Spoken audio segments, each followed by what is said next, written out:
এই মুহূর্তে আমরা চলে এসেছি ক্যানিং ২ নম্বর ব্লকের দেউলি ২ নম্বর গ্রাম পঞ্চায়েতের একেবারে দেউলি গ্রামে। এখানে জাহাঙ্গীরের গল্প আপনাদের শোনাবো। কোন জাহাঙ্গীর? জাহাঙ্গীর এক ফেরিওয়ালার ছেলে জাহাঙ্গীর WBCS A গ্রেডের র‍্যাংক করে নিয়েছেন। সেই জাহাঙ্গীরের গল্প শোনাবো। আর সেই জাহাঙ্গীরের গল্প শোনাতে আমরা চলে এসেছি দেউলি ২ নম্বর গ্রাম পঞ্চায়েতের একেবারে জাহাঙ্গীরের বাড়িতে। আস্তে আস্তে আমরা জাহাঙ্গীরের বাড়ির মধ্যে প্রবেশ করব। আর জাহাঙ্গীরের কাছ থেকে জেনে নেব এই সাফল্য তার কিভাবে এলো। সেটা জানতে আমরা সরাসরি চলে এসেছি একেবারে জাহাঙ্গীরের বাড়িতে। আর সেই ছবি আপনাদের সামনে আমরা তুলে ধরছি সরাসরি বাংলা নিউজের পর্দায়। এই মুহূর্তে আমরা চলে এসেছি দক্ষিণ চব্বিশ পরগনার ক্যানিং ২ নম্বর ব্লকের দেউলি ২ নম্বর গ্রাম পঞ্চায়েতের জাহাঙ্গীর মোল্লার বাড়ি।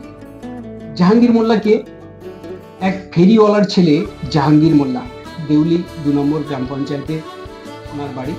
ওনাকে আমরা বাংলা নিউজের পক্ষ থেকে নমস্কার জানাচ্ছি। প্রথমেই ধন্যবাদ জানাচ্ছি বাংলা নিউজ চ্যানেলকে।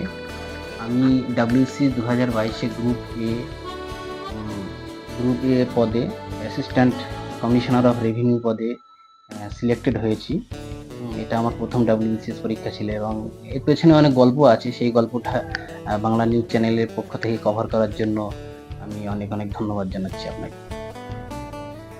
আমি প্রথমে জাহাঙ্গীরের কাছ থেকে জেনে নেব এই যে র্যাঙ্ক WBCS A গ্রেড যে র্যাঙ্ক করে নিয়েছেন, তো ওনার শৈশব জীবন থেকে পড়াশুনোর চিত্রটা যদি আমাদের বাংলা নিউজকে একটু জানান। প্রথমত বলি যে একেবারে গ্রাম থেকে আমি উঠে এসেছি। এখানে আজ থেকে 16 বছর আগে বা 20 বছর আগে সিনারিওটা এখনকার মতো ছিল না, সেটা সকলেই জানেন। একদম পুরোপুরি গ্রামের পরিবেশে আমি মানুষ। আর 5 জন যেভাবে পড়াশুনো করে সেভাবে আমি পড়াশুনো করেছি। তো গ্রামের দিকে একটা বড় সমস্যা হলো আর্থিক সমস্যা। সেই সমস্যার মধ্য দিয়ে আমরা প্রতিনিয়ত বাধার সম্মুখীন হয়েছি। এইভাবেই আমাদের পড়াশোনা এগিয়ে গেছে। তবে নির্দিষ্ট কোনো টার্গেট ছিল না যে আমাকে এই চাকরি করতে হবে বা এই জায়গায় যেতে হবে। নর্মালভাবে পড়াশোনা করে গেছি। তারপরে মাধ্যমিক লেভেলে যখন একটু ভালো রেজাল্ট করি, তখন আমার 74% মার্কস আসে। ধতুরদহ কল্যাণ পরিষদ উচ্চ বিদ্যালয় থেকে আমি মাধ্যমিক দিই 2009 সালে। তখন আমার মনে হলো যে আমি সায়েন্স নেব। তো বাড়ি থেকে রাজি ছিলেন না, কারণ সায়েন্স নিতে গেলে একটা খরচের ব্যাপার আছে, ভালো রকম খরচ হয়। তো সেই হিসাবে আমি একরকম জোর করেই ভাঙড় হাই স্কুলে আমি পিওর সায়েন্স নিয়ে ভর্তি হই। এবং সেখানেও আমি 2011 সালে ভাঙড় স্কুল থেকে সায়েন্স বিভাগে টপার হয়ে ওখান থেকে পরবর্তীকালে মৌলানা আজাদ কলেজে ম্যাথামেটিক্স অনার্স নিয়ে ভর্তি হই। সেখানেও যথেষ্ট ভালো রেজাল্ট হয়েছিল, 76% নাম্বার ছিল আমার ওভারঅল। তারপরে ওখান থেকে পাশ করার পরে পিওর ম্যাথামেটিক্সে আমি বালিগঞ্জ সায়েন্স কলেজ থেকে 2016 সালে পোস্ট গ্রাজুয়েশন কমপ্লিট করি। তারপরে 2016 সাল থেকে আমি দেউলি টু গ্রাম পঞ্চায়েতে 100 দিনের কাজ বলে একটা প্রকল্প আছে, আপনারা জানেন, যেটা মনরেগা বলে। ওখানে আমি গ্রাম রোজগার সহায়ক হিসেবে কাজ করছি 2016 সাল থেকে।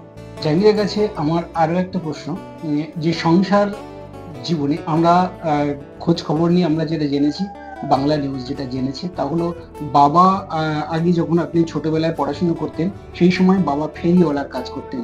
বাড়িতে বাড়িতে গিয়ে ফেরি করে জামা কাপড় দিয়ে সেই আর্থিক দিকটা সামলেছেন বাবা। সেইখান থেকে আমি আরো শুনেছি ঈদের সময় বাড়িতে বাড়িতে বাবা গিয়ে জামা কাপড় বড় বাজার থেকে জামা কাপড় কিনে এনে প্রতিটা বাড়িতে বাড়িতে দিয়ে কিছু অর্থ রোজগার করে সংসার জীবনের হাল ধরেছেন এবং আপনাকে পড়াশুনোর নিয়েছেন। সেই গল্পটা বাবার, যে সেই সময়ের গল্পটা, বাবা কিভাবে আপনাদের সংসার জীবন দেখেছেন সেটা যদি একটু বলেন। হ্যাঁ, আমাদের সংসারে একসময় আর্থিক অনটনের প্রভাবটা খুব বেশি ছিল।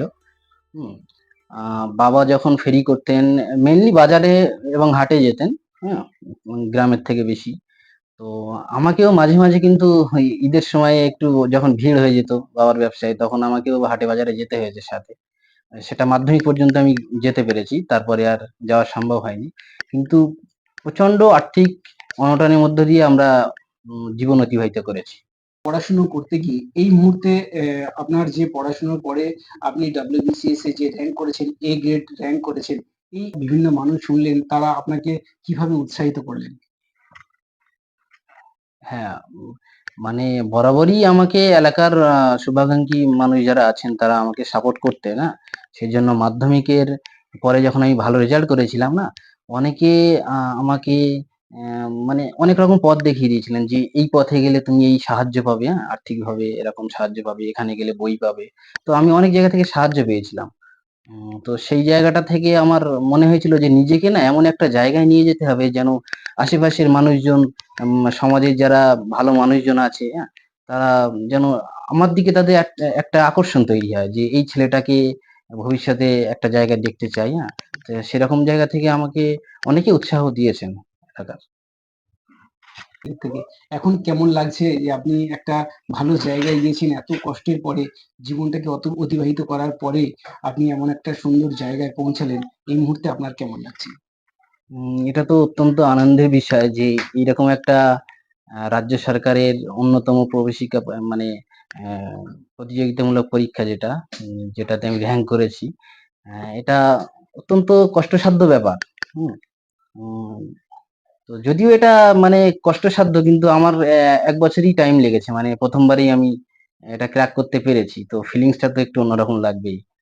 অত্যন্ত আনন্দিত আমি, আমার পরিবারও খুব আনন্দিত।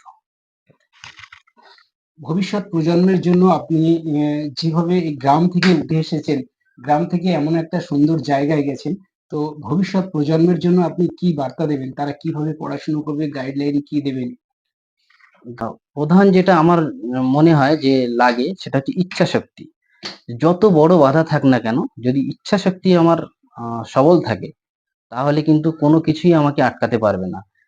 পরিশ্রম তো না করলে সফলতা আসবেই না। সেই জন্য আমি প্রত্যেককে বলবো, ভবিষ্যৎ প্রজন্ম যারা আছে, যেকোনো জায়গায় পৌঁছাতে গেলে আমাকে পরিশ্রম করতে হবে। পরিশ্রম ছাড়া সফলতা আসবেই না।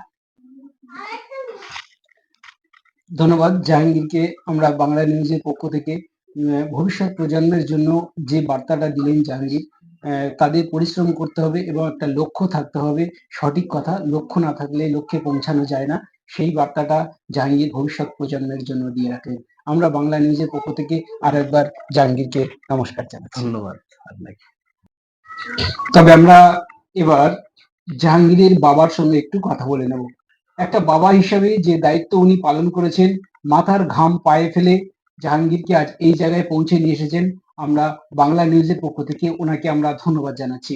আমরা একটু কথা বলে নেব জাহাঙ্গীরের বাবার সঙ্গে। আমরা বাংলা নিউজের পক্ষ থেকে আপনাকে নমস্কার জানাচ্ছি। ধন্যবাদ জানাচ্ছি। আপনি এই যে কষ্ট করে জাহাঙ্গীরকে মানুষ করেছেন, আমরা আপনার পুরনো ইতিহাস আমরা ঘেঁটে দেখেছি।